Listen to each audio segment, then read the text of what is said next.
Bem,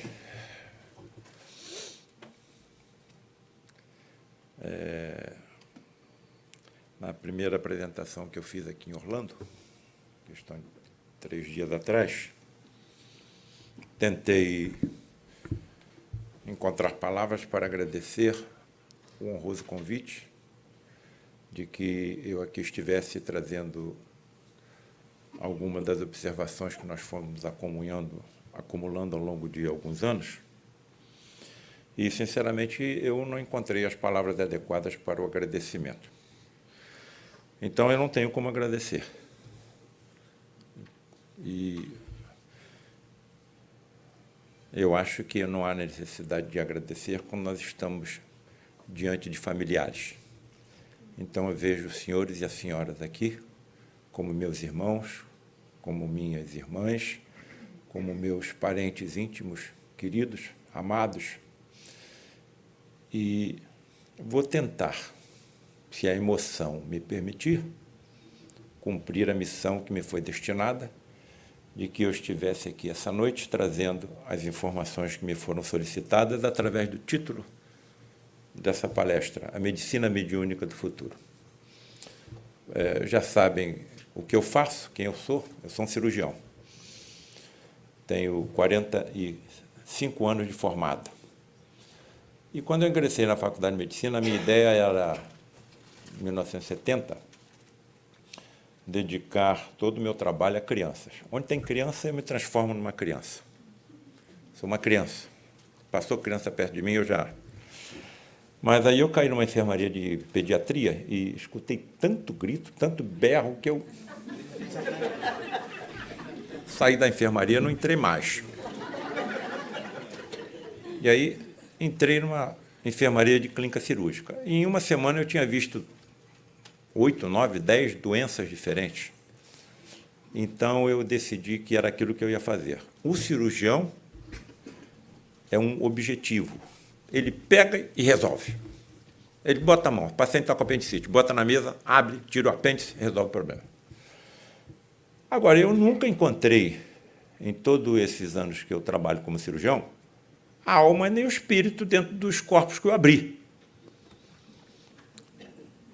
Bom, então, eu não me preocupava muito com a parte do espiritismo, do espiritualismo, mesmo morando numa casa com 2 médiuns, o pai e a mãe, com uma biblioteca de obras espíritas à tua disposição. Mas não tinha atração. Mas eu acho que a casa não existe. E até num determinado momento, em 1972, o meu pai já estava fazendo parte de um grupo chamado Lar de Frei Luís e estava me falando coisas meio absurdas. Olha, eu estou participando de um grupo que acontecem coisas assim muito raras e acontece o quê, papai? Seja direto. Você vai acreditar que espíritos possam se materializar? Não entendi nada.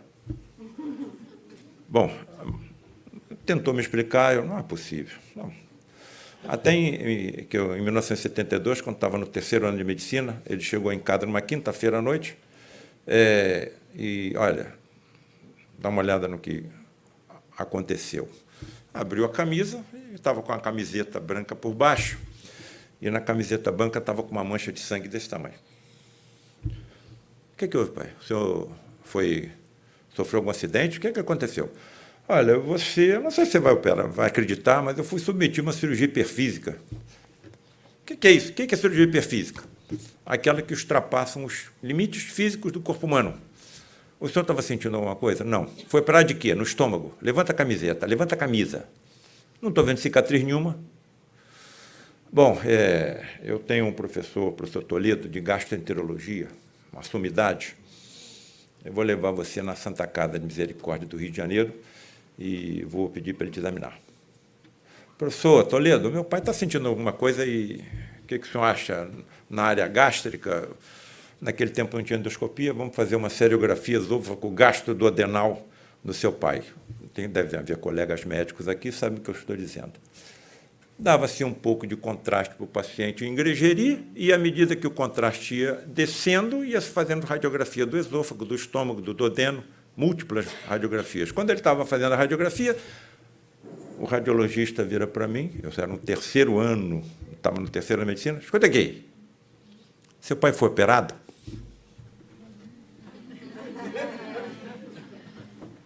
O que eu vou dizer? Foi? Cadê a cicatriz? Não. Mas estou vendo alguns sinais aqui de que alguma coisa foi feita no estômago dele. Não foi. Tudo bem. Isso foi em 1972. Eu só encontrei tempo para me dedicar ao assunto em 1978. Está sendo gravado isso? Vai para a internet? Vai para a internet? Se o senhor permitir. Bom, eu vou permitir, mas sabe por que eu ingressei? Cara, eu namorava uma Miss Universo. Estava namorando há 3 anos e já estava pensando em casar, comprando isso, comprando aquilo. E aí ela disse assim, passei na rua, me convidaram para ser manequim. Que é isso? Ser modelo? Não precisa. Você vai fazer curso de Direito? Mas parece que me ensinam a como me comportar em público, receber pessoas. Tá bom. Irmãos e irmãs. A personalidade da menina fez isso. E eu vendo tudo acontecer, não conseguindo segurar. E eu cheguei na casa dela uma sexta-feira de noite. Olha, comprei uma coisa para nós. Pô, deve ter sido alguma coisa para o enxoval. Sabe o que ela tinha comprado? Uma motocicleta. Aí eu olhei. Tudo bem. Sexta-feira, telefonei para um amigo meu. Olha, trabalhava com transporte de Kombi. Estou precisando de você. Sábado de manhã, cheguei lá, conversei com a mãe dela. Adoro sua filha, mas é outra pessoa. Estou indo embora. Cara, entrei numa fossa desgraçada. Aí passei a trabalhar de domingo a domingo para esquecer. E meu trabalho começou a ser notado pelos professores, que eu não parava de trabalhar. E aí, bom, deixa eu me aproximar do tal grupo que meu pai frequenta para ver se eu consigo. Cara, começaram a ser colocados determinados fenômenos na minha frente, que, por mais que eu tente relatá-los, escrevê-los, eu não conseguirei detalhar as coisas impressionantes que foram colocadas na minha frente. Cheguei a ficar tão esmagado com aquilo que estava sendo me mostrado que eu achei que eu tinha que colocar esse livro, dirigido principalmente a quem? A classe médica. E minha vida virou pelo avesso. Por isso que eu estou aqui. Se eu não tivesse escrito nenhum, ninguém saberia que ninguém me conheceria, nem saberia que eu existo. E aí já passou aí de 200 mil livros vendidos, todos os direitos autorais doados para a instituição filantrópica Lar de Frei Luís, não pode ser diferente. E não sei onde vai parar, ou não vai parar, porque a questão de 3 ou 4 meses, uma das entidades médicas que lá atuam, chamado Pierre, de origem francesa, especialista em distúrbio da visão, incorporado no médium com sotaque francês arrastado. Havia reuniões que ele, pela xenoglossia, falava até em francês. Eu estudei em Lyon, então dava para entender. E o médium só fala português. E ele me disse, olha, não pare de estudar, porque a tua missão está só começando. Eu estou com 6 livros escritos, não saindo um por ano. Está só começando, eu estou com 70 anos. Não vai falar para ninguém, não. E eu acho que está começando, mas vai dar uma continuidade não nessa encarnação, porque eu não vou ficar aqui para sempre. Então, o que eu estou lhes dizendo é que nenhum médico da Terra está sozinho, nem os que não acreditam nisso. E não tem nenhuma preocupação com quem não acredita. Ninguém é médico por acaso. Todos já são médiuns, só que tem vergonha de confessar. Em algum momento, tamanha é a quantidade de detalhes que nós temos que manipular na nossa mente para tomar decisões terapêuticas e diagnósticas, que alguém tem que soprar no meu ouvido. Não tem saída. E eu só sei cuidar da parte física. Eu só sei cuidar do casulo, não sei cuidar da borboleta. Então, Médicos que já tiveram um corpo igual ao meu, passaram pelo fenômeno natural da morte, se transportaram para um universo paralelo ao nosso, daí o nome do meu quinto ou sexto livro, Planos Espirituais ou Universos Paralelos, ponto de interrogação. Tudo que eu faço está baseado na ciência. Eu não acredito em milagres. Não existem milagres. Existem leis físicas, químicas e biológicas que a nossa ciência ainda não alcançou.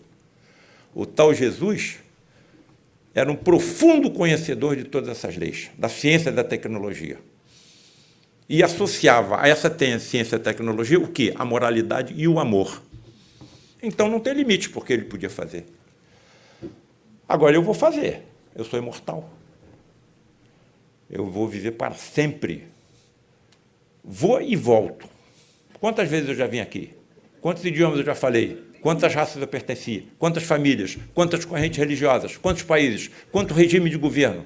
Aqui está a solução para todos os problemas da humanidade. Todas as desavenças, todas as intolerâncias, todas as guerras estão na comprovação científica da reencarnação.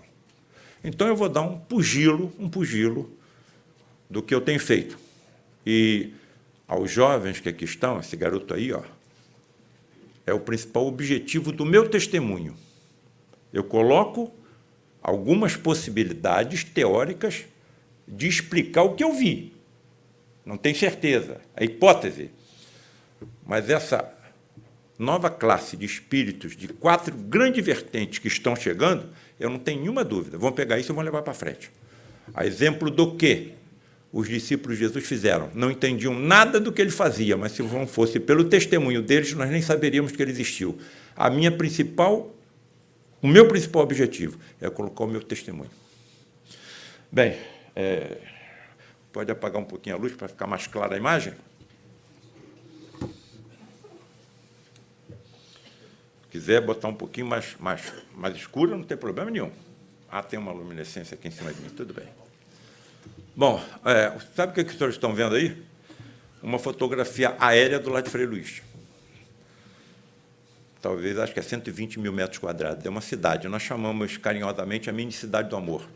Começou com 3, 4 participantes. Hoje recebe, por cada reunião, 4 a 5 mil participantes.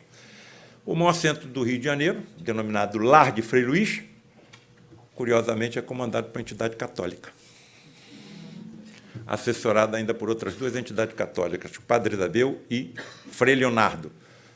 Vou repetir o que eu repeti em todo lugar que eu falo, de onde deduz-se facilmente que nós é que nos dividimos em católicos, em evangélicos, judeus, ateus, hindus, maometanos, vai por aí fora. Por tal Deus, não existe essa divisão. Somos um único rebanho. Na Terra, 22 bilhões de ovelhas, 22 bilhões de ovelhas, comandado por um Cristo planetário, um espírito que adquiriu tamanha evolução no amor, na moralidade, na ciência e na tecnologia, que lhe foi dado o governo de um planeta inteiro, desde que esse planeta era tão simplesmente uma poeira cósmica. No caso da Terra, segundo o WMAP, né, o equipamento mandado ao espaço pela NASA em 2002, 4 bilhões e 500 milhões de anos. Há 4 bilhões e 500 milhões de anos, Jesus já era Jesus. Isso muito antes. Então, é aqui, nessa tal figura, desse Cristo planetário, que eu deposito todas as minhas esperanças. Abro a mídia. Aquecimento global, desaparecimento das geleiras, espécies sendo eliminadas. Claro que eu vou me preocupar, mas um espírito que comanda uma humanidade e um planeta 4 bilhões e 500 milhões de anos vai deixar a humanidade e o planeta desaparecerem em algumas décadas? Não. Ele vai resolver os problemas que nós precisamos, como sempre resolveu, encaminhando espíritos altamente evoluídos, que ocuparão corpos semelhantes aos nossos e trarão as soluções que nós precisamos. Acabou. Não precisa nem ser cristão. Não precisa nem ser cristão. O Gandhi não era cristão. Ele virou 3/4 do Império Britânico pregando a verdade e a não violência. O Mendel, na face oculta, na medicina mediúnica do futuro, eu faço um trecho sobre ele. Eu tinha um professor de biologia que falou assim, olha, a sorte que o cara deu era de alguém que acertou 7 vezes seguida na loteria.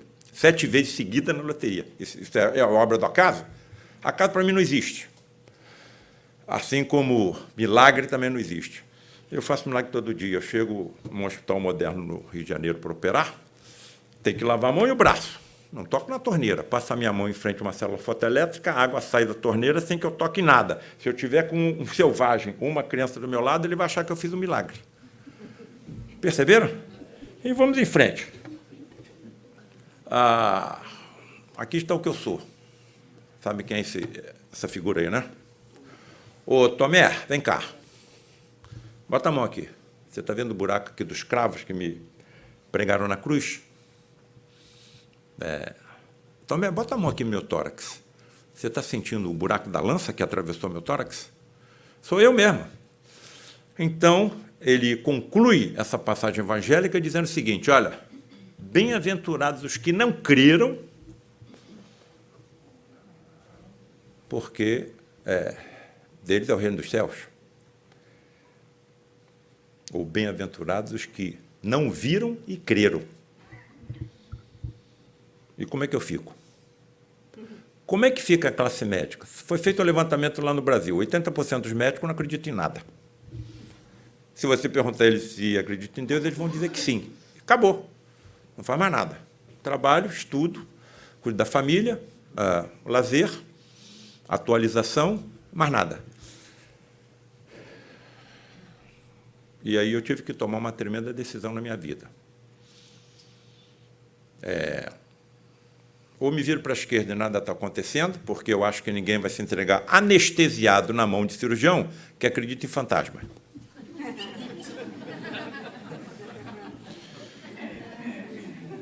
Pior ainda se esse cirurgião disser que acredita em fantasmas cobertos por lençóis.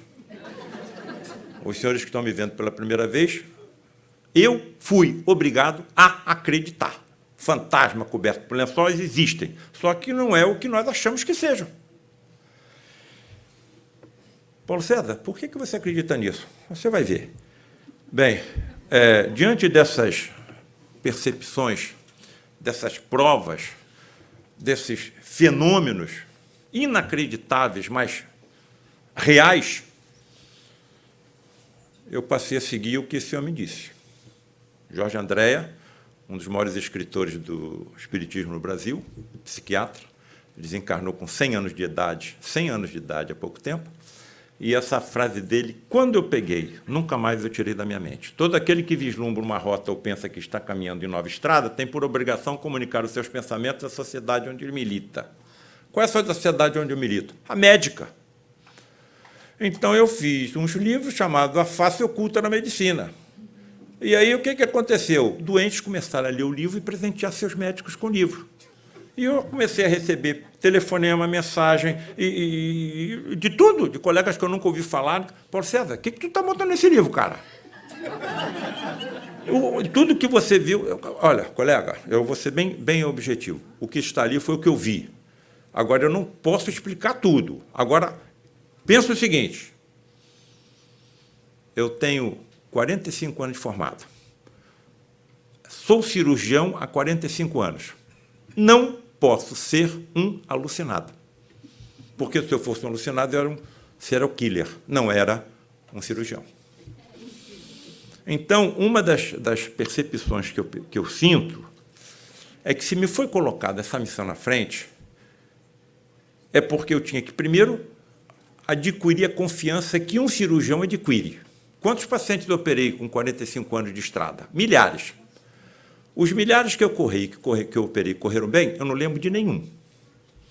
As dezenas que eu operei que não correram bem, inclusive os óbitos, eu não esqueço de nenhum. Eu lembro da fisionomia, do nome da família. Aqui está a minha cruz, é a maior cruz que eu tenho que carregar. Porque só um cirurgião sabe o que passa o cirurgião. Quando a coisa não corre bem, você não consegue dormir, você desmaia de cansaço. Quando você abre o olho de manhã, a primeira coisa que você vê na frente é a fisionomia do teu paciente e a família. E quando o paciente falece na mesa de cirurgia e a família está lá fora, esperando. Então, essa é a minha cruz. E eu sei por que eu estou com essa cruz. Porque o grupo ao qual pertenço, chamado lá de Frei Luís, é oriundo da Inquisição.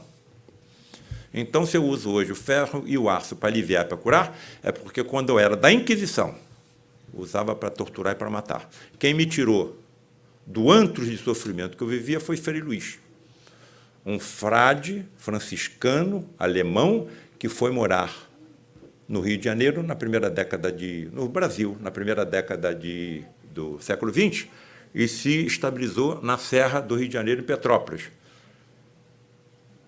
E vivia num mosteiro lá em Petrópolis, e tremendos fenômenos ocorreram através dele, que passou a ser considerado naquela região um santo. Por quê? Porque Frei Luís era um tremendo médium. Bem,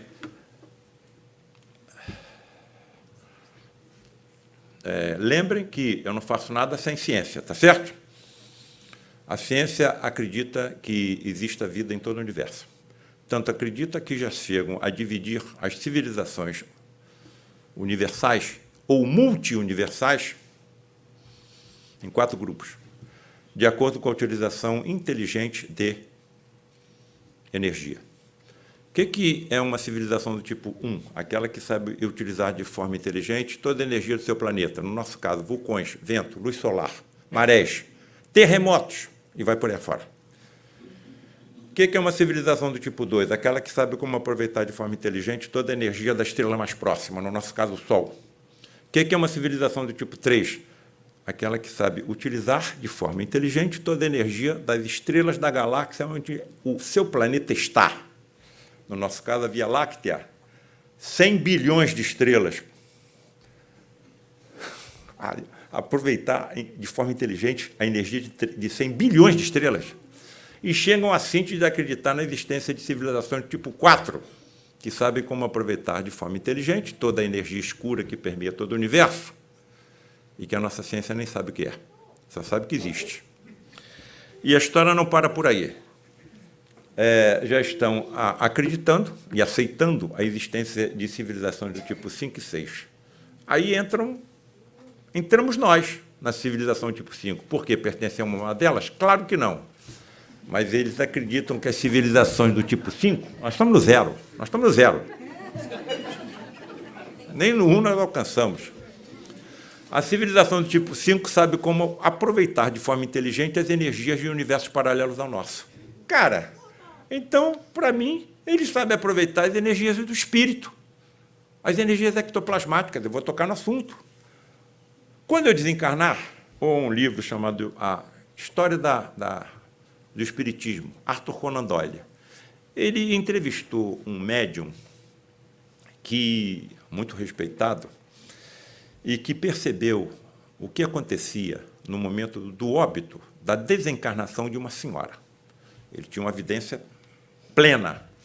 Ele viu o espírito dela se deslocar do corpo, mas permaneceu ligado por um cordão fluídico. E, lentamente, ele viu que o espírito ia se verticalizando e se afastando, mas ainda preso por um cordão fluídico ao crânio do corpo, que tudo indicava estava morto. Continuou se elevando de forma inclinada no céu e, num determinado momento, o cordão fluídico se rompeu. Onde? Nos pés do corpo do espírito. E a energia retornou para o corpo morto. Essa energia retornando para o corpo morto evita a decomposição imediata do defunto. Dá tempo, então, é o que vai acontecer comigo, provavelmente, ou certamente, dá tempo, então, para que a minha família prepare, sem que eu apodreça, né, um velório, um enterro. Não precisa me botar na geladeira. E aí o espírito da senhora foi levando de forma inclinada e encontra com espíritos seus familiares ou conhecidos. E até onde entendo, médicos e talvez enfermeiros estão nessa jogada. Continuam se elevando e desaparecem. Sabe o que eu acho que aconteceu no desaparecimento? Mergulho dentro de um buraco negro. E dentro desse buraco negro há um trajeto chamado buraco de minhoca, até que chega no buraco branco. O que é um buraco branco? A existência de um universo paralelo ao nosso. Não acredito em milagres. E chegam ao absurdo de acreditar na existência de civilizações do tipo 6. Segure-se na cadeira para não cair. Eles estão dizendo que uma civilização do tipo 6 atingiu tamanha evolução na ciência e na tecnologia que sabem até como construir um universo inteiro. Então, se o nosso universo tem 13 bilhões e 700 milhões de anos, inteligências ultra-evoluídas completamente fora da minha imaginação, da imaginação dos nossos escritores, dos nossos ficcionistas, dos nossos escritores de ficção científica, não dá para imaginar que inteligências sejam essas. E eu falo isso com uma tranquilidade, talvez os senhores entendam por que essa tranquilidade. Já existiam, então foram eles que criaram o nosso universo. Agora, alguém os criou. Quem? O tal Deus, que eu não entendo. Por enquanto, só sei que ele existe. Acabou. Existe. Não tem como não acreditar. Não tem como eu entender um ser que cria múltiplos universos que se interpenetram pelos outros. A NASA liberou, se der tempo eu falo, que é tanta coisa que me foi acumulada aqui dentro, que eu fico até assustado. Quando olho para mim dentro, tenho vontade de sair correndo. Tem um objeto aí chamado psicoscópio, descrito no livro sobre a mediunidade, do André Luiz, né? Nos domínios da mediunidade. Os psicoscópios, se os senhores estivessem com um psicoscópio aqui agora, os senhores veriam quem eu realmente sou. Eu acho que ninguém ficaria aqui. Então, isso é um dos grandes tormentos que eu tenho. Eu sei quem eu sou, cada um de nós sabe quem é. Ninguém conhece melhor nós do que nós próprios. Aqui está a justiça divina, que está na minha consciência. Está certo? Então, não sei por que isso foi colocado na minha frente, não sei porque eu estou aqui. Deve haver alguma missão, deve haver algum planejamento. Então, vamos em frente, não vou pensar mais nisso, não. Vou tentar cumprir o que me foi colocado. Sabe o que é isso aí? Um médio de efeito físico. Entendam, indivíduos raríssimos em toda a história da humanidade. Essa fotografia foi feita no lar de Frei Luís. O nome desse médium, Ivan de Castro. O conheci pessoalmente. Esses indivíduos, homens ou mulheres, desmaiam, entram num transe mediúnico profundo e, quando estão nesse transe mediúnico, começam a expelir um fluido de uma energia estonteante, assustadora, pelos orifícios naturais do corpo. A impressão que se tem é que está expelindo uma espuma de barba. Eu não sei até hoje como é que o Ivan conseguia respirar com seu nariz e a sua boca entupida por esse fluido. Esse fluido está em todos nós. A nossa ciência ainda não alcançou, não tenho nenhuma preocupação com isso, porque a ciência é humilde o suficiente para dizer que só sabe o que acontece em 4% do universo. Então, isso aí está no 96% do universo. Ou do multiverso, que aí vai saber muito menos. Então, acho que isso aí é uma das energias que as civilizações do tipo 5 utilizam. É com essa energia que espíritos podem se teletransportar ao nosso meio e se materializar durante alguns momentos. E aí entra a dúvida.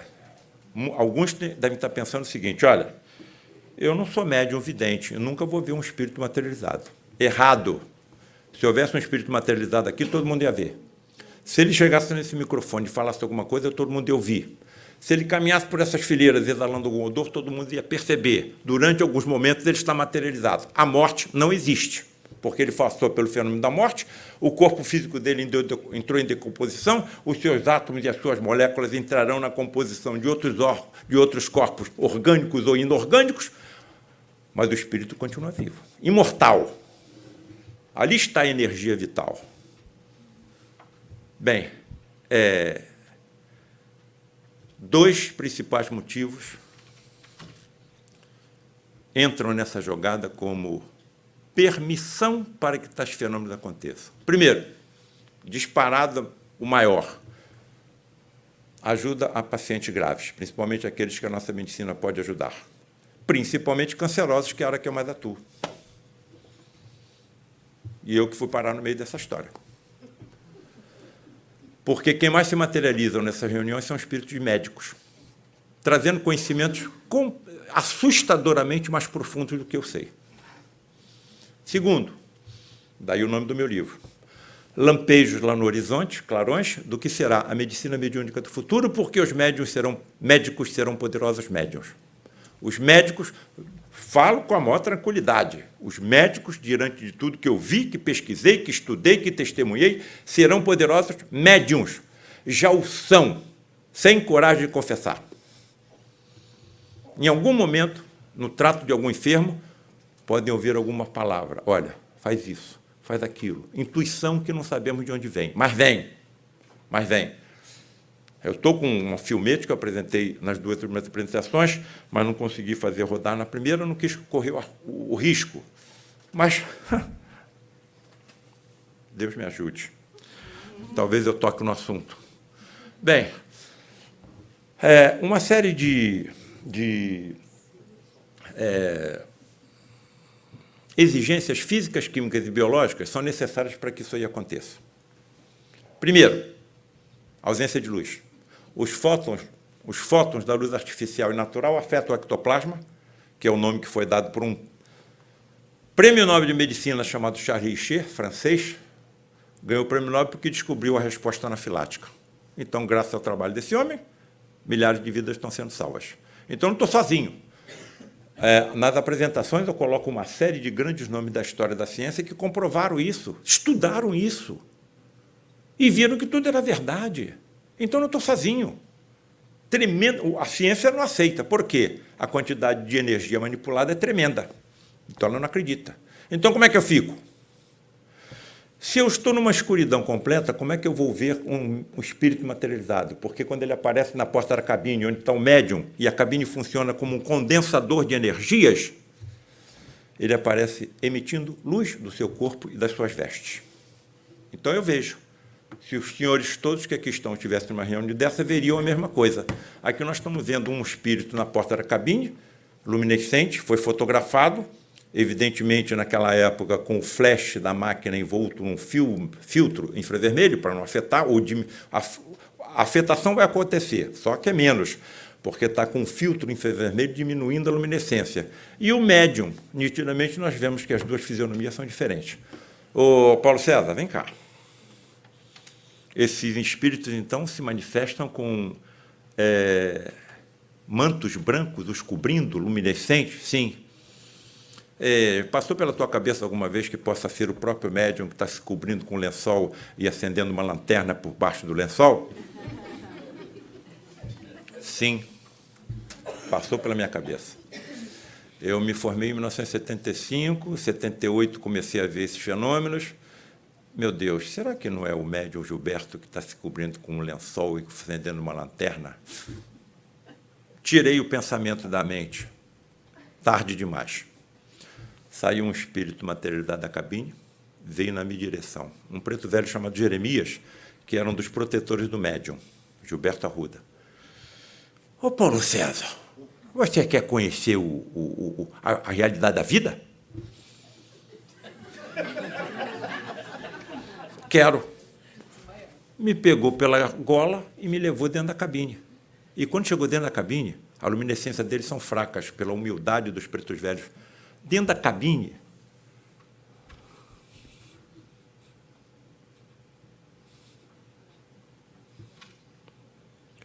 se deixou fortemente iluminar e eu vi o corpo do médium envolto em cobertores com uma diminuição de 30% a 40% da sua massa física.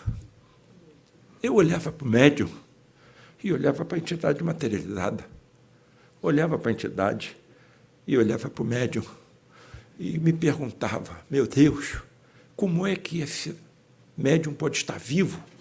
O que está acontecendo com a circulação, com o coração, com o cérebro, com os rins, com os pulmões? O que é que eu estou vendo? Que ciência é essa que está se descortinando à minha frente? Por que sou eu que estou aqui?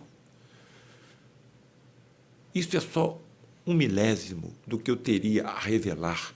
Eu tento revelar, eu tento descrever, mas, por mais que eu tente, eu não consigo. Até onde eu estou entendendo, esses mantos que cobrem a entidade materializada quando ela sai da cabine, foi que deram origem, no passado, aos fantasmas cobertos por lençóis. Talvez sejam dali que eles tenham tirado essa ideia. E aí eu escrevo o 5º livro, A Medicina Mediúnica do Futuro. Os senhores estão vendo ali, não é um médico paramentado para entrar na cirurgia como eu. Os senhores estão vendo um cirurgião desencarnado, materializado, e tanto está materializado que impressionou a chapa fotográfica. Nome, Frederick von Stagg. O que ele fazia na última encarnação? Cirurgião do exército nazista. Era nazista. Se ele era nazista, por que ele se aproximou do lado de Frei Luís? Porque no nosso educandário, com mais de 500 crianças, haviam judeus reencarnados. E o ódio persistia. Só que caiu nas malhas do amor de Frei Luís, que também era alemão. Ele se manifestava incorporando-se num médium chamado Benayon. Saudava o Hitler, com a mão estendida, batendo os pés, e falava em alemão. Cantava em alemão. E o médium só falava português. Acontecia que no grupo, na ocasião, havia um austríaco, e que entendia o que ele falava. E transcrevia o que ele falava ao nosso presidente, Luiz da Rocha Lima, o maior homem que eu conheci na vida. Quando ele caiu na realidade do que tinha feito de errado e que continuava a fazer, ficou 10 anos sem se manifestar. Quando voltou a se manifestar, o médium Gilberto Arruda já estava no nosso grupo. Um tremendo médium de efeitos físicos, e de tudo que eu estudei, tudo que eu pesquisei, eu não encontrei nada igual. Não encontrei nada igual. Esse médium, no dia 19 de junho de 2015, teve a sua casa invadida, foi torturado e foi assassinado. Geralmente, esses médiuns têm uma morte violenta, porque têm grandes compromissos contraídos em vidas passadas. E é-lhe dado a mediunidade de efeitos físicos para que resgatem de mais rapidez, com mais rapidez, as dívidas que têm. Um desses, lá no Brasil, no Nordeste, foi assassinado pelo caseiro, e depois do assassinato, o caseiro de nada se lembrava do que acontecia, o que aconteceu. Qual é a diferença desse corpo físico, desse médium, para o nosso? Nós temos ectoplasma. Por que as materializações com ele acontecem e conosco não? Graças a um envoltório componente do perispírito chamado tela búdica, que é o que impede que nós sintamos o toque dos espíritos que aqui estão. Se o meu pai, que era o principal médium vidente do Frei Luís, estivesse aqui, ele não veria essas paredes. Ele veria uma multidão de espíritos assistindo o que nós estamos assistindo.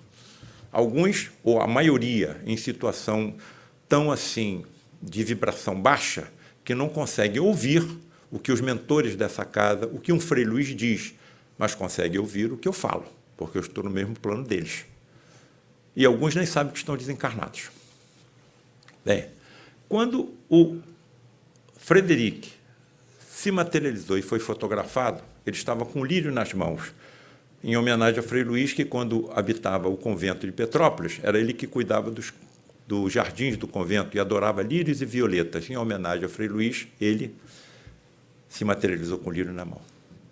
Então, o que eu coloco nesse livro é que eu acho que será, provavelmente eu estarei nessa história, porque eu vou e volto. Não é a primeira vez que eu estou aqui, nem vai ser a última. Provavelmente eu posso voltar como um médico médium, declarado, não é?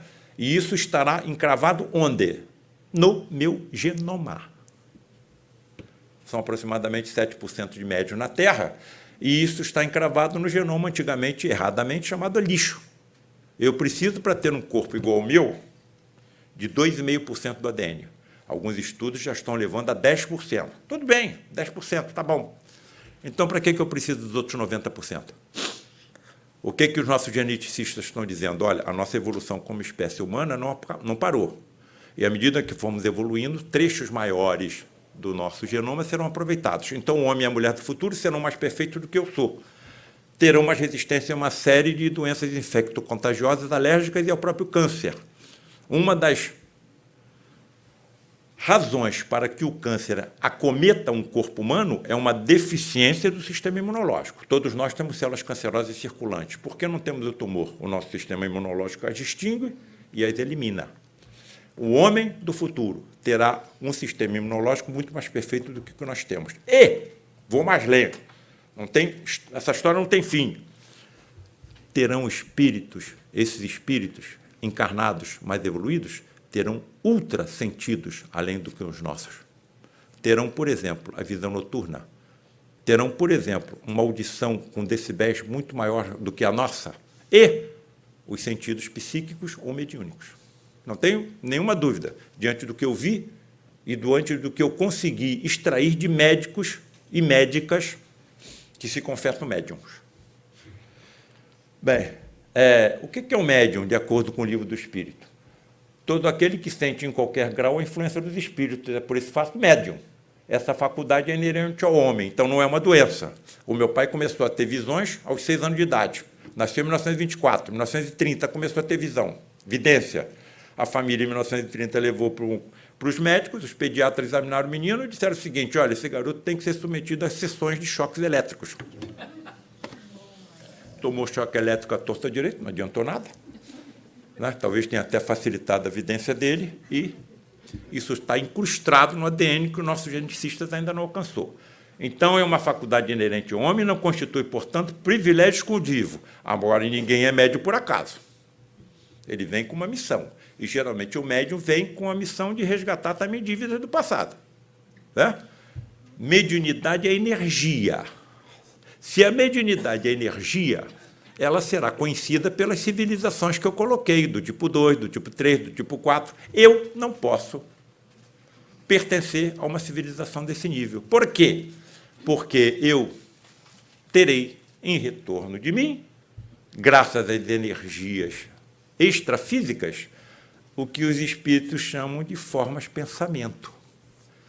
Então, eu estarei habitando uma dessas civilizações que verão o que eu estou pensando. E se eu estiver pensando em encher as minhas roupas de bomba e explodir uma igreja? Quais serão as formas-pensamento que girarão em torno de mim? Isso pode ter um nível de imaginação muito alta ou muito baixa, mas todas as formas de pensamento estarão em torno de mim. Então, eu terei que ter muito cuidado com aquilo que eu penso, com aquilo que eu falo e com aquilo que eu faço. Não é? Qual a diferença estrutural entre alguém com sentidos mediúnicos, 7% dos humanos? Aliás, 7% dos humanos, mas, segundo uma mensagem recebida pelo Divaldo Pereira Franco, 4 grandes vertentes de espírito evoluído estão chegando até nós. Espíritos totalmente evoluídos no ramo da engenharia, que trarão soluções para uma série de problemas para toda a humanidade, não somente para um pugilo de mais ricos. Altamente evoluído no ramo das artes, todos nós sabemos disso. Entra no Google, bota aí crianças com 3, 4 anos executando sinfonias no piano e no violino. Aprenderam onde? O pé da criança nem alcança o pedal do piano. Terceiro, o espírito totalmente evoluído no ramo da justiça, talvez isso já esteja acontecendo no nosso país. E o quarto, que eu considero mais importante, altamente evoluído no ramo da mediunidade. Se somos 7% hoje, amanhã seremos 20, 30, 40, 50. Os cientistas vão ter que se voltar para isso, porque terão médios dentro da sua casa. Os seus filhos serão médios. Então, eu acho que nós estamos num caminho de uma solução. E essa solução está onde? Naquilo que nós estamos sabendo que está acontecendo, uma transição planetária, passando de um planeta de provas e expiações para um planeta de regeneração. Onde é que entra a ciência nessa história? Na glândula pineal. A glândula pineal, que já vem sendo estudada através dos anos, não é isso? 45, 64, 69, 90, e agora nós estamos com o nosso colega Sérgio Felipe de Oliveira, que já detectou através de pesquisas. Olha só, hein? Eu não sei mais qual é a diferença entre religião e ciência. Para mim, são duas faces da mesma moeda. A única vertente religiosa que traz a ciência contigo é o espiritismo. Através de pesquisas da glândula, com difrações de raio-x e TC, tomografia computadorizada, percebeu a presença de cristais de apatita magnetizados, capazes de repelir e atrair campo de energia. Entendo esses campos de energia como mediunidade. Se alguém se considera médium, sabe que é médium, cuidado, porque essa energia tem que ser utilizada em benefício de alguém. Se você se desvia e não a utiliza, ela fica acumulada em você e começa a degenerar doenças. Então, desenvolvam em grupos sérios, experientes, essa mediunidade, para que ela seja utilizada em benefício do seu próximo. Quanto maior o número de cristais, maior a capacidade de uma pessoa captar energia. E aqui está uma dessas fotografias que ele conseguiu, com os cristais de apatite nitidamente aí colocados. Um médium com um número considerável de cristais de apatite em sua glândula pineal, então, poderia captar de forma inteligente suas energias físicas e extrafísicas. E, se o cristal de apatita está depositado numa glândula física do organismo do médium, salta aos meus olhos, agride a minha fronte, aperta o meu nariz e puxa a minha orelha, que ele está incrustado no genoma do médium. Daí a minha certeza de que há um planejamento em cada um que encarne como médium. A energia em 7 octilhões de átomos. Onde é que estão os 7 octilhões de átomos? 7 vezes 10 elevado a 23, no meu corpo. A energia existente em um corpo humano de 85 quilos seria suficiente para iluminar o estado do Rio Grande do Sul por 161 anos. Donde deduz-se que segure-se para a cadeira e não caiam. A materialização de um espírito consumiria energia suficiente para iluminar um estado do Rio Grande do Sul por 161 anos. Por isso a ciência não acredita. E aí o que eu faço? Faço o quê? Raciocine comigo. E se um médico tivesse presente em uma reunião dessas? Um cirurgião? E se quem se teletransportasse e se materializasse nessa reunião fosse um médico, que já morreu, mas continua vivo num plano de existência diferente do nosso? E se fosse possível diálogo entre esses dois médicos, um encarnado, outro desencarnado, teletransportado e materializado pela ectoplasmia energética de um médio de efeito físico? E se tais diálogos se prolongassem por 40 anos? Foi exatamente o que aconteceu comigo. Eu não tenho mais como voltar. Só posso caminhar para frente. Voltar como? Para onde? Começar tudo outra vez? Estrela de Belém, o nascimento de Jesus, o sermão da montanha, a sua crucificação, a sua ressurreição, entre aspas, eu não acredito em ressurreição, estraçalhar o corpo dele. Eu acho que ele se materializou. Chicotearam o cara quase até a morte. Não satisfeito, enterraram numa coroa de espinhos, cada espinho de 2 a 3 centímetros, e alcançava a calota craniana. Não satisfeitos, pregaram ele numa cruz. Não satisfeitos, passaram uma lança no seu corpo, no seu tórax. Até onde eu estou entendendo, os patologistas estão dizendo que ele atingiu o pericárdio, a membrana que envolve o coração, porque ele já estava com choque cardiogênico. Os colegas médicos aqui presentes estão entendendo o que eu estou dizendo. Quando atingiu a membrana em volta do coração, chamado pericárdio, a lança alcançou um edema, uma coleção líquida em volta do coração. O que saiu pelo orifício da lança e que está descrito nos evangelhos? Primeiro saiu água, depois saiu sangue. Então houve um decantamento. Os elementos figurados do sangue estavam na metade para baixo do líquido do edema. O que é elemento figurado? Plaqueta, glóbulos vermelhos e glóbulos brancos. O que está em cima? Plasma. Então, o que deve ter saído primeiro foi o plasma. Se aconteceu isso há 2000 anos, eu visse o plasma sair pelo orifício da lança, o que eu descreveria? Saiu água e depois saiu sangue. Tudo isso aconteceu. Ainda os familiares e os amigos ainda pegaram o corpo dele, botaram numa gruta hermeticamente fechada durante 3 dias, ele aparece um corpo completamente reconstruído. É isso que afasta as classes eruditas dos templos, a começar pela classe médica. Não é possível alguém ressuscitar, né, com seu corpo completamente recuperado depois de tanta agressão. Então, eu coloco em quê? A hipótese do que tem acontecido, porque ele apareceu, que tem ocorrido uma materialização. Energia não faltou. Ou tinha um médio de efeito físico por perto, ou a energia foi tirada da vegetação, que eu acho pouco provável, porque o clima lá na Judéia era muito quente, e não haveria uma rica vegetação, como acontece no Lar de Frei Luís. O santuário do Lar de Frei Luís fica incrustado em uma floresta em Jacarepaguá. E o meu pai, quando íamos subindo na direção do santuário, médio vidente, ele ia me relatando o que ele via. Olha, eu estou vendo físicos, químicos, removendo ectoplasma das folhas, das flores, dos pássaros, dos esquilos, e carreando para a nossa reunião. 70% do ectoplasma sai do médio de efeito físico, os outros 30% da natureza e da assembleia que acompanha o médio. Agora, essa assembleia tem que estar muito bem preparada, porque essa energia é sensível ao próprio pensamento, então eu não posso entrar numa reunião dessa pensando nas contas que eu tenho que pagar amanhã. Eu não posso entrar numa reunião dessa pensando na briga que eu tive com a minha mulher ontem, com o aborrecimento que eu tive no trabalho durante a semana. Não compareçam, porque somos habitantes de um planeta de provas e expiações. E existem legiões, bilhões de espíritos que não têm a mínima intenção, o mínimo interesse que essas verdades surjam até nós. Porque se utilizam de nós de muitas formas. Pode falar de processos obsessivos, mas se essas verdades todas forem reveladas, por exemplo, pela ciência, como será? Como é que eles ficam? Na hora que o planeta subir de degrau, aqueles que persistirem no comportamento equivocado aqui não vão poder ficar. Bem, daí, então, o que o nosso amigo está dizendo, vós todos sois deuses. Se eu tenho ectoplasma, se eu tenho uma energia... Vou pegar o meu amigo Etienne ali, pegar o meu amigo Celso, tá bom, pegar um outro, pegar só o Celso.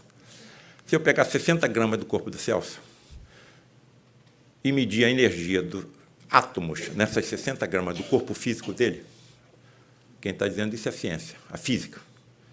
Nas 60 gramas ele tem energia suficiente para construir 100 bombas atômicas. Eu peso 90 quilos, 90 mil gramas, 161 mil bombas atômicas. Se eu soubesse conduzir de forma inteligente tamanha quantidade de energia, não somente energia física, mas a extrafísica, claro que eu saberia como acalmar o mar e o vento, pelo menos em torno de onde eu estivesse. Talvez tenha isso que ele quis dizer. Olha, vós todos sois deuses. Aqueles que acreditarem no que eu acredito farão as mesmas obras que eu faço e outras maiores ainda. O cara acalmava o mar, o cara acalmava o vento, os discípulos deles estarrecidos. Quem é esse homem que até o vento e o mar lhe obedecem? E ele está dizendo que eu vou fazer obras maiores ainda? Eu acho que vou. Eu sou imortal. Como é que eu vou estar daqui a 1000 anos? Daqui a 10 mil anos? Daqui a 1 milhão de anos? Daqui a 100 milhões de anos? Daqui a 1 trilhão de anos? Eu vou saber como utilizar isso. Ele não fazia milagre, não se pode curar um leproso sem conhecer a existência de um micro-organismo chamado bacilo de Hansen. Ele não podia fazer um cego enxergar sem conhecer toda a estrutura do globo ocular. É uma das mais complexas estruturas que a biologia conhece. Ele não podia fazer um paralítico andar sem conhecer a estrutura óssea, muscular e nervosa do corpo humano. Se há 2000 anos ninguém sabia disso, onde foi que ele aprendeu? Bom, não tem como mais eu negar diante de tudo que eu vi. Aprendeu com civilizações que nem mais existem, em outros planetas que nem mais existem, em outros planos de existência, em outros universos paralelos ao nosso, mas aprendeu. Eu vou aprender também. Eu sou imortal. Então, isso precisa ser alcançado de forma decisiva pela nossa classe médica. Não é à toa que, no dia 18 de outubro de 2019, para minha tremenda surpresa, me levaram para o Senado Federal do Rio de Janeiro, no dia do médico. Por que me levaram? Por esse trabalho que eu estou fazendo. O que vocês acham que eu falei na tribuna do Senado? Entra na internet, bota lá o meu nome, bota assim, Senado Federal. Falei durante 10 e 15 minutos. Não podia falar outra coisa. Sabe por que eu estou aqui? Porque não é a primeira vez que eu estou e nem é a última. Pelos trabalhos e os meus testemunhos que eu tenho visto com teletransporte e materialização de espíritos. E fui em frente. Fui em frente. Agora, por que eu fui parar no Senado? Por que eu fui chamado agora para, quando voltar no Brasil, comparecer ao Conselho Regional de Medicina para falar sobre ética médica dentro da espiritualidade? Onde é que vai parar isso? Por que colegas que trabalham comigo há décadas nunca tocaram no assunto e, depois do que está acontecendo, do que eu escrevo, com a repercussão que me está trazendo aqui, já me levaram 4 ou 5 vezes para a Europa para falar em faculdade de medicina? Tamanha é a necessidade de informação, quem somos, de onde viemos, para onde que nós estamos indo. Todos nós queremos saber, nós estamos numa encruzilhada, e a encruzilhada está formada pelas religiões e pela ciência. As religiões estão me levando até a morte. Estão me convencendo que eu vou continuar vivo. O que mais? Nada. Que espécie de corpo eu vou ter? Não sei. Quem é que vai me sustentar? Não sei. Onde é que eu vou morar? Não sei. Eu vou trabalhar? Eu vou estudar? Não sei. Crianças continuam crescendo? Não sei. Idoso rejuvenesce? Cego volta a enxergar? Paralítico volta a andar? Eu não sei nada. Então, só estão me levando até a morte. Vai para a ciência. Tudo é obra do acaso. Sabe como é que a ciência está definindo o canceroso? É um azarado. Ele teve o azar de uma dos seus trilhões de células sofrer uma conjugação de mutações que levou à transformação maligna. É muito azar. É muito azar. Bem, aquele, então, que crê em mim, fala as mesmas obras que eu faço e outras maiores ainda. Por que os médicos de hoje não conseguem realizar as curas mediúnicas que ele fazia? Não temos inteligência nem constituição genética adequada.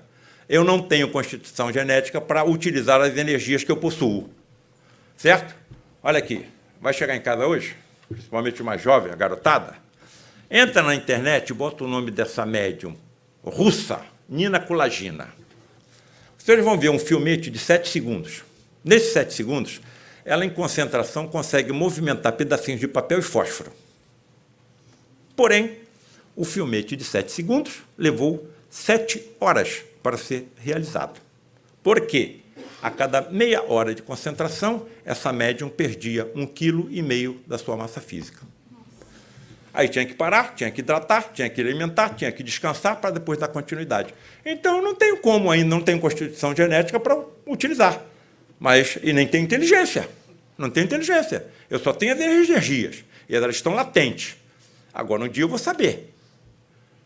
É questão de tempo. Ô, Paulo, como é que você vai ser? Como é que você vai entender isso? Quando você vai morrer? Depois que morrer, tu vai entender mais rápido tudo isso? Vou. Eles estão dizendo que quando eu passar por lá de lá, olha, Paulo César, quando chegar aqui, em 1 hora tu vai aprender o que na Terra tu levava anos estudando. E tu está pensando que esqueceu tudo que você já estudou? Quando você voltar aqui, no teu cérebro quântico, está tudo armazenado, naturalmente tudo voltará à sua memória. Pô, quanto me custa essa espera? Então, e outra coisa, você está pensando que você esqueceu tudo que você aprendeu nas múltiplas encarnações que você já viveu? Tu vai voltar tudo para a tua memória também. Quantos idiomas eu falei? Se eu me lembrasse, todas as escolas de línguas estrangeiras iam fechar. Então, não é o momento. Aliás, graças a Deus, eu não me esqueço, não me lembro, porque se eu me lembrasse, o remorso não ia me deixar ser cirurgião. Porque o maior dos infernos é o remorso. Desse você não pode subir. Mas nós estamos a caminho. A caminho onde? Pelo desenvolvimento da nossa inteligência através da genética. Tanto isso é verdade que essa pesquisadora americana, Catherine Pollard, resolveu estudar uma região genômica chamada HAR1. Essa região genômica é composta por 118 bases, quer dizer, unidades do ADN. O ADN tem 3 bilhões de bases. A região genômica chamada HAR1 só tem 118. O que ela percebeu? Que essas 118 bases estavam paralisadas de mutações há 300 milhões de anos. E nos últimos 6 milhões de anos, ela vem percebendo que as mutações estão se acelerando e aumentando a velocidade do desenvolvimento da nossa inteligência. Então, estamos a caminho. Querem outra informação científica? Aqui está o estudo da doutora Anne d'Ambricourt-Malassez, uma das maiores paleontólogas da atualidade, e que já foi, inclusive, diretora do Museu de História Natural de Paris. Essa pesquisadora resolveu estudar o osso esfenoide. Está ali, brilhando. Em cima dele se assenta o nosso cérebro. Ele tem a forma de borboleta. Em cima dele está o cérebro. Ela queria estudar o osso maxilar. Então, durante 10 anos, ela percorreu o mundo inteiro estudando fósseis pré-humanos. Para ver o osso maxilar, tinha que virar o crânio de cabeça para baixo. Quando ela virou, ela percebeu uma outra alteração que ela não pensava estudar. Onde? No osso esfenoide. Ela percebeu inclinações através das eras. E, à medida que o osso esfenoide inclinava, a nossa massa encefálica aumentava e também o nosso crânio. Há 60 milhões de anos, o esfenoide era horizontal. Qual foi a primeira inclinação que ela percebeu? Há 40 milhões de anos surgiram os símios. A segunda, há 20 milhões de anos, surgiram os grandes macacos.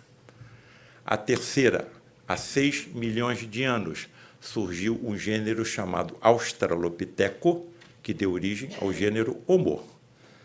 A quarta, há 2 milhões de anos, e surgiu o gênero Homo. A última, há 160 mil anos, e surgiu nós. Percebam o seguinte: as inclinações estão se estreitando. 40 milhões de anos, 20 milhões de anos, 6 milhões de anos, 2 milhões de anos, 160 mil.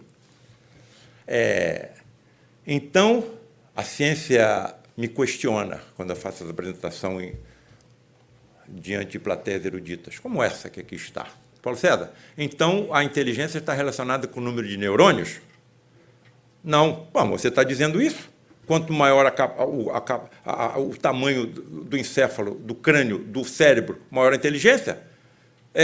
A ciência só sabe que tem 4%, o que acontece em 4% do universo. Qual vai ser o tamanho do meu cérebro quando eu souber o que acontece em 30%, 40%? Como é que eu vou equilibrar a minha cabeça em cima do meu ombro? Como é que eu vou atravessar pela vagina da minha mãe quando eu for nascer? Vem a torta direito, vem a torta direito. Bom, aí é que eu acho, você tem que se preparar, você tem que estudar. Não tem saída. Eu sou um fanático, atormentado pela curiosidade científica. Até onde eu estou entendendo, não vai ser o número de neurônios que vai aumentar a minha inteligência, mas sim a qualidade. As conexões sinápticas entre os neurônios do cérebro do futuro. Bom, se estão se estreitando, e quanto mais se estreita, mais inteligente nós ficamos, eu acho que os espíritos que reencarnarão aqui, quando passarmos para um planeta de regeneração, precisarão de um corpo melhor do que o nosso. Atenção! Cirurgiões buco-maxilofaciais estão percebendo alterações na arcada dentária de crianças americanas e japonesas que estão prenunciando uma outra inclinação. Será que isso vai coincidir com a subida de degrau da Terra de um planeta de provas e expiações para um de regeneração? Estão percebendo a importância da aproximação entre as religiões e a ciência? Aí está a salvação da humanidade.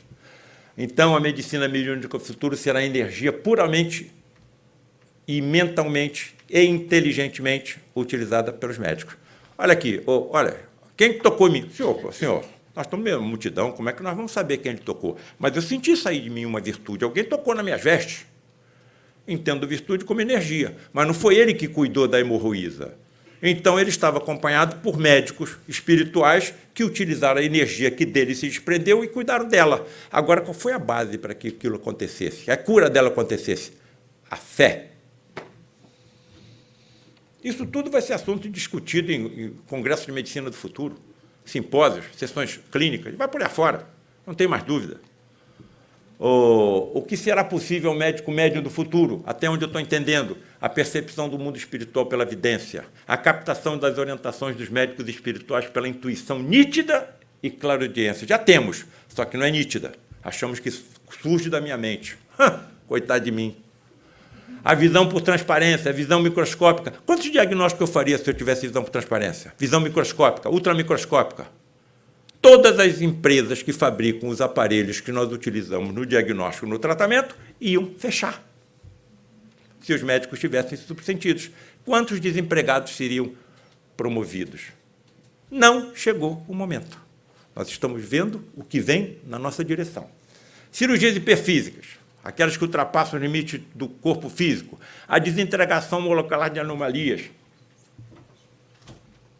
Cansei de ver isso acontecer, com sangramento, inclusive com extração de peças na minha mão e de outros colegas presentes. Desintegração molecular de anomalias, a materialização de prótese ectoplasma.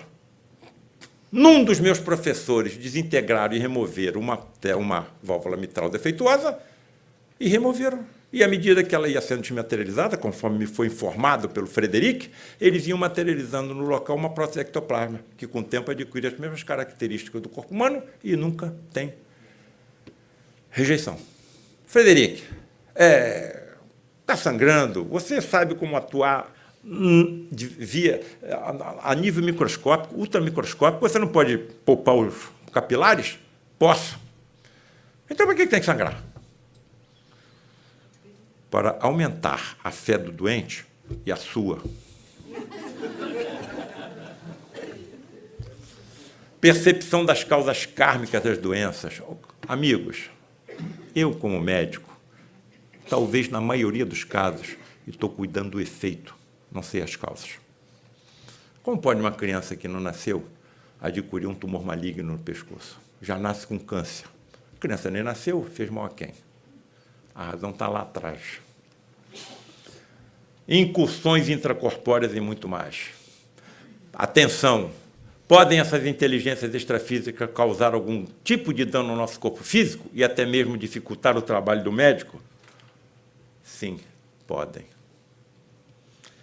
Eu vou mostrar uma foto aqui e vou deixar que cada um tire as suas próprias conclusões. Eu já tirei a minha. Só queria saber onde é que aparece a luz. Cadê a criança que me assessorou aqui? Estou precisando dele agora correndo. Aqui. Aqui, ó. É esse aqui. Tem que ligar de novo. Como assim? Sumiu tudo. Ah, sumiu tudo. Não é esse, não é esse aqui. Aí aproveita e descansa um pouco. Quer um pouquinho de água? Isso aqui é o filme? Aí, ó, cadê aquela criança que me assessorou aqui? Qual dela? Beleza. É esse aqui? Tá certo. Pode ser? Tá certo, tá resolvido. Quer que eu ligue? Não, tá bom. É isso aqui, não é isso? Onde é que é a luz? A luz é essa. Aqui? Isso. Tem certeza? Absoluta. Essa fotografia foi feita em 1983. Esse indivíduo foi envolvido num escândalo e a Globo foi lá e fez uma fotografia na hora que ele estava fumando. Nitidamente, aparece na fumaça do cigarro uma cabeçorra cheia de detalhes nítidos, impressionantes. 2 dentes incisivos, um nariz com asa do nariz e tudo, um olho, uma sobrancelha, um ouvido e uma basta cabeleira, como se a entidade estivesse abocanhando a cabeça do fumante. Minha interpretação, cada um tem a sua, hein? Se essa fotografia fosse feita alguns segundos antes ou depois, nada apareceria. Até onde eu estou entendendo, esse indivíduo era um médium de efeito físico. As moléculas de ectoplasma dele se desprenderam e moldaram a silhueta de um espírito obsessor. E a fumaça foi junto, moldando também. Do lado de lá, não vai ter nicotina, não vai ter crack, não vai ter álcool, não vai ter ópio. Então, o que eles fazem? Pela necessidade desesperadora que terão quando fizeram uso dessas drogas estupefacientes aqui. Se aproximaram de nós. Principalmente dos jovens. Todos nós temos uma brasa em nós, que é o nosso ponto fraco. O que eles vão fazer? Assoprar a brasa. Experimenta, usa. E na hora que nós utilizamos essas drogas, os fluidos que se desprendem de nós aliviam a necessidade desesperadora que eles têm. Então, o fumo, o tabagismo, é a principal causa evitável do câncer da civilização moderna. No tabaco queimado tem uma partícula chamada 3,4-benzopireno, que é um dos maiores cancerígenos químicos que a ciência conhece. Então, essas entidades podem, intuitivamente, se aproveitando da nossa fraqueza, não é? Comportamental e mental, promover doenças. Podem. Eu estava com 12 ou 13 capítulos desse livro pronto, está acabando, gente. E aí, pensei comigo, será que eu encontro alguma médica ou médium, que possa me dizer o que acontece com ele lá quando ele entra no centro cirúrgico, na enfermaria, no ambulatório? Lá no Frei Luís tem uma médica, cirurgiã e proctologista, fechada, calada, séria, está conosco há 7 anos. Aí me aproximei, colega, estou falando um livro assim, assim, assim, você pode me dizer o que acontece com você, assim, assim? Vou pensar. Saiu andando. Passou 10 dias, não respondeu, voltei à carga. Vou atender o seu pedido com uma condição. Qual é? Que você não coloque o meu nome no livro. Tá bem. Botamos aí um pseudônimo. Fiz 16 perguntas e mandei para ela por e-mail. Ela começou a me responder. Tudo que ela me respondia era o que eu tinha colocado nos 12 ou 13 capítulos que estavam prontos e ninguém sabia que eu estava escrevendo livro nenhum. Ela entra num centro cirúrgico, ela imediatamente se vê ladeada por 2 médicos, que ela chama de mentores. Ela se aproxima e, quando ela entra, ela vê mais médicos desencarnados dentro do centro cirúrgico do que encarnados. As equipes rodeadas por espíritos de médicos desencarnados, intuindo o que devemos fazer, cuidando da parte mais importante, espiritual, energética, vital, transmissora da vida ao corpo humano. Ela começa a adquirir visão por transparência e vê o corpo do paciente por dentro. Entra dentro do corpo do paciente e vê os órgãos por dentro. Por isso, ela não queria colocar o nome dela no livro, iam chamar ela de maluca. Adquire a visão microscopia. Ela passa a ver as células. Ela penetra dentro da célula e, com a visão ultramicroscópica, vê gene, vê cromossoma.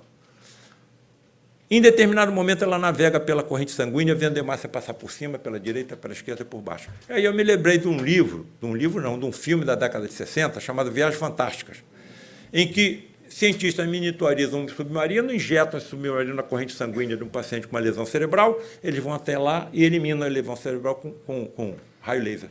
Eu vou botar esse o nome do capítulo Viagem Fantástica. Eu escrevi um capítulo, escrevi 2. Então, eu estou vendo aqui um exemplo do que será a medicina mediúnica do futuro. E aí está a minha netinha, Isabela. Quando a minha nora, que está aqui comigo em Orlando, estava com 3 para 4 meses de gravidez, foi picada pelo mosquito da Zika. E a minha neta nasceu com microcefalia. A menina está com 4 anos, não fala, não anda, não come, está com uma sonda no estômago para não morrer de fome. E, graças a Deus, está na minha família, porque não falta nada. 3.000 crianças estão assim no Brasil. 3.000. É impressionante, impressionante a precisão do tal Deus pregado pelas correntes que não aceitam a reencarnação. A precisão é espantosa. Ele pega 3 ou 4 seres vivos. Vírus, inseto, gestante e feto. O vírus entra no mosquito, o mosquito pega a gestante, percorre a corrente sanguínea através da placenta, entra no feto, percorre a corrente sanguínea e entre bilhões de estrelas, de células, ele vai exatamente na célula-tronco neuronal. Absorve a energia da célula-tronco neuronal e a célula-tronco não pode produzir todos os neurônios que a criança precisa. É precisão demais. E não há nenhuma solução para isso. Segredos da cristandade. O porquê não faz parte do nosso dicionário.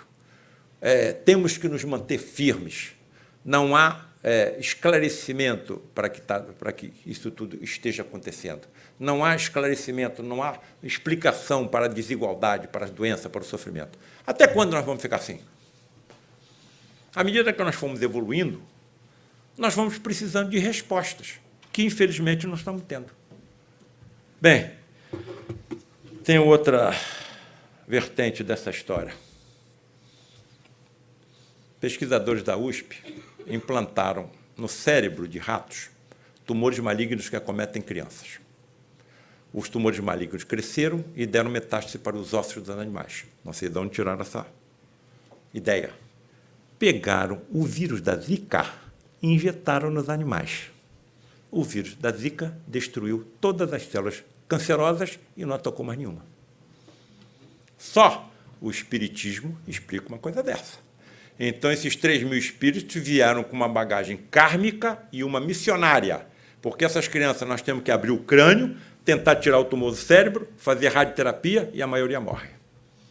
E o mesmo vírus da Zika que causa microcefalia vai resolver esse problema? Já começaram os testes em humanos. Aqui vocês veem, tudo que é colorido é câncer.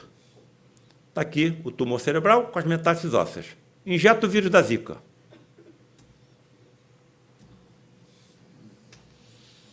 Olha o que é mais. Aqui está o que diz uma das pesquisadoras. Estamos empolgadíssimos. Ficamos tão emocionados que a cada fase da pesquisa a gente se abraçava. Vimos que o vilão pode ser um benfeitor, lembra a pesquisadora Maiana Zatti. Então, a ciência sem a religião é manca. A religião sem a ciência é cega. E aí, vou pular, porque eu só queria que vocês vissem a imagem do Frei Luiz e o médico que comanda os médicos do Frei Luiz. Eu estava com a paciente pronta para operar. Aí foi dito lá, a paciente era membro do Frei Luiz. E aí disseram para ele, olha, o câncer de mama, o Paulo César só pode operar depois que ela for atendida numa reunião de materialização pelo João Pedro. Esse é o João Pedro. Aí o Frederico falou assim para mim, olha, você pode operar a Dona Iole. Poxa, mas ela não foi tratada pelo João Pedro, mas você pode operar. Aí eu falei com o Racharima, Racharima, eu estou com a Dona Iole pronta para operar, mas a informação que nós recebemos é que o João Pedro teria que tratá-la primeiro, materializado. E aí, o Frederico agora diz que eu já posso operá-lo. O que eu vou fazer? Aguarde sábado que nós vamos ter uma reunião de materialização. E eu vou indagar Frei Luiz, se for possível. Aí aconteceu a reunião de materialização. A reunião correu tranquila e diante da cabine ficam 2 cones de alumínio pintados com tinta fosforescente. Nós estamos na escuridão, mas tu está vendo a luz fosforescente.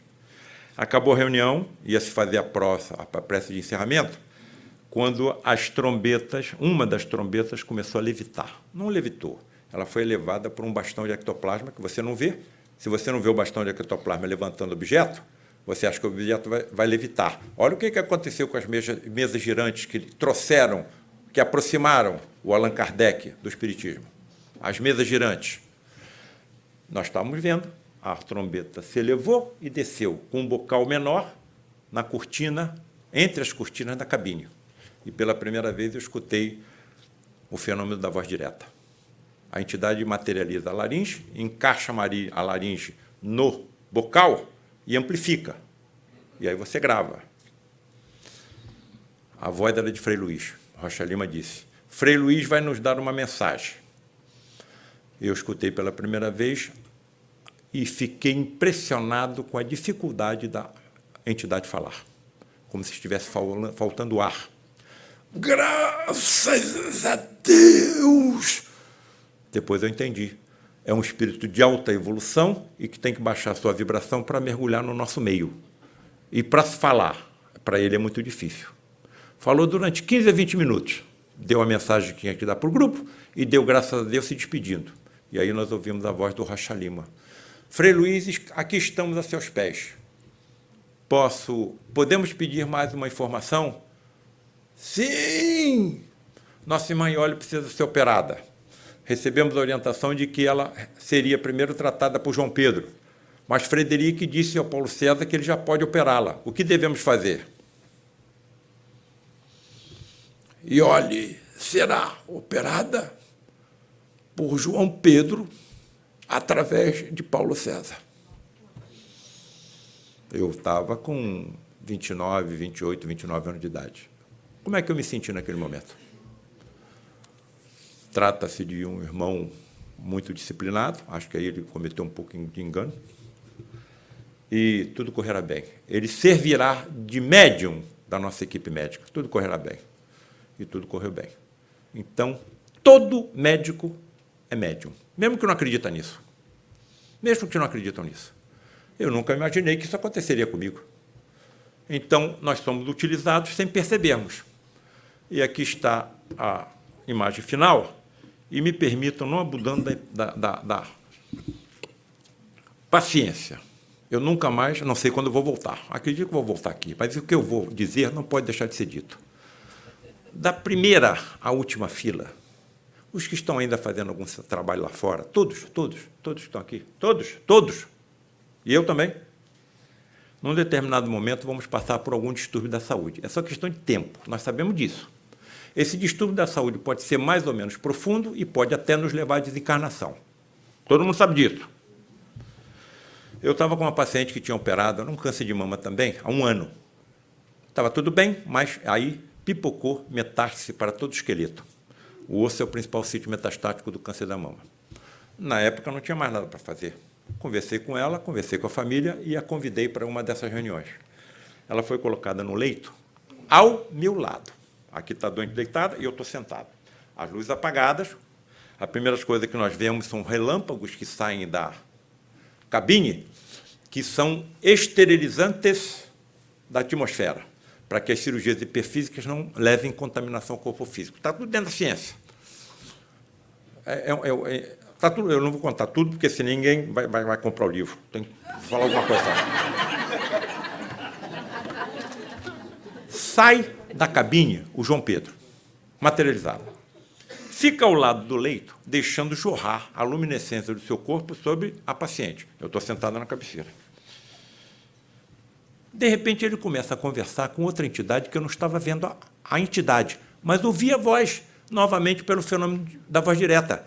Eles materializam tão somente a laringe, evidentemente economiza energia, porque não precisa materializar o corpo inteiro da entidade. E se a laringe não estiver iluminada ou solidificada, você não vê, mas você ouve em inglês fluente. E o médium só fala português. Tamanha era a velocidade do diálogo que eu não estava entendendo nada. Naquele momento inesquecível da minha vida, que eu tenho a obrigação de dividir com todos, está no meu livro Reflexões Espiritualistas e Científicas de um Médico, que a nossa amiga fez o prefácio, eu estava vendo 4 dos mais fantásticos e raros fenômenos descritos pela ciência da mediunidade. A materialização do espírito, a bioluminescência, que é a produção de luz pelo ser vivo, o fenômeno da voz direta e a xenoglossia, quando a entidade fala a língua desconhecida do médium. Enquanto ele estava cuidando da entidade, ele estava com uma ampola de extrema potência de luminosidade na mão, fazendo a luminosidade também jorrar sobre o corpo da paciente. A luminosidade era tanto que dava para ver os ossos do metacarpo da entidade, de onde deduz-se que eles materializam até um esqueleto. Se eles respiram com ar, arfantemente, com dificuldade, eles materializam também um sistema respiratório. O Jesus, depois que ele se materializou, ele comeu peixe assado com os discípulos, de onde deduz que eles materializam até um tubo digestivo. Que ciência é essa? A velocidade do inglês era tão rápida que eu não entendia nada, mas uma palavra as 2 entidades repetiam insistentemente. Wonderful, wonderful, wonderful, wonderful. Eu estou aqui sentado. Meu Deus, o paciente está com câncer de mama, com metástase para todos os ossos. O que tem de tão maravilhoso aí? Calado, nunca me dirigi à entidade. Quando a entidade se dirigia a mim, o problema era conter a minha curiosidade científica, a ponto de ser divertido. Mas a primeira terminou o tratamento, voltou para a cabine, se desmaterializou, e a primeira oportunidade que eu tive, eu perguntei ao Frederico, Frederico, o que havia de tão maravilhoso com aquela paciente que o João Pedro tanto elogiava e a entidade que o acompanhava também? Resposta. Para todos. Paulo César, eles estavam elogiando a forma como ela estava aceitando a prova da sua doença. Ela não estava blasfemando contra Deus. Ela não estava acusando os médicos. E tudo que a medicina de vocês tem a oferecer, ela estava aceitando resignadamente. E esse comportamento estava trazendo um grande benefício para o seu espírito. Amigos, eu não vou agradecer. Vou deixar que o médico dos médicos agradeçam a gentileza, o convite, a educação e a paciência de todos para com a minha insignificante pessoa. Um abraço fraterno a todos, às suas famílias, aos seus lares, e que ele ilumine também todos aqueles que, de alguma forma, se considerem nossos inimigos. graças a Deus.